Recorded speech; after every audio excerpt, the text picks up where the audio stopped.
lalaki ni Justice Secretary. Nasa frontline ng balitang yan, si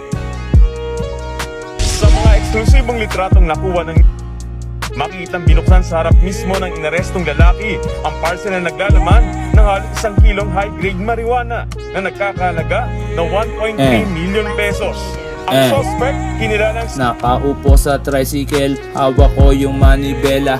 Kapag umaandar ang pake, lagi manipera. Andun yung aking reyna, stay put lang sa bahay.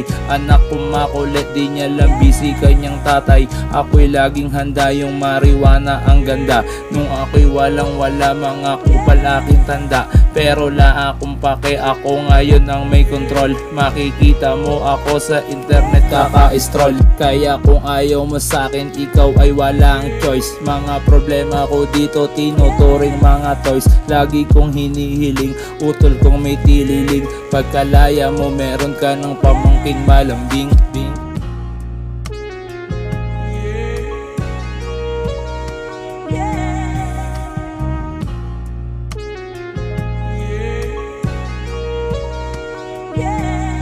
Nakaupo sa tricycle, hinahanting pasahero. Inaabot yung bayad pag-apak sa aking preno, tas magsasakay ulit kahit san kahit direct. Bara ko na yung motor, dati hodang namimitik. Ang sakit sa paa, pero aking kinaga. Kinakaya ang lahat kasi kasama pinaka number 1 sa lahat, pare kundi ang Diyos. Nang dahil sa Kanya, buhay ko umayos. Ako ay lumalayo sa taong mabibigat. Pagkakuha mo ng items, bilisan mo sumibat. Pare tulak nga pala, di ako matulungin. Tinulungan ng sarili para di palamunin.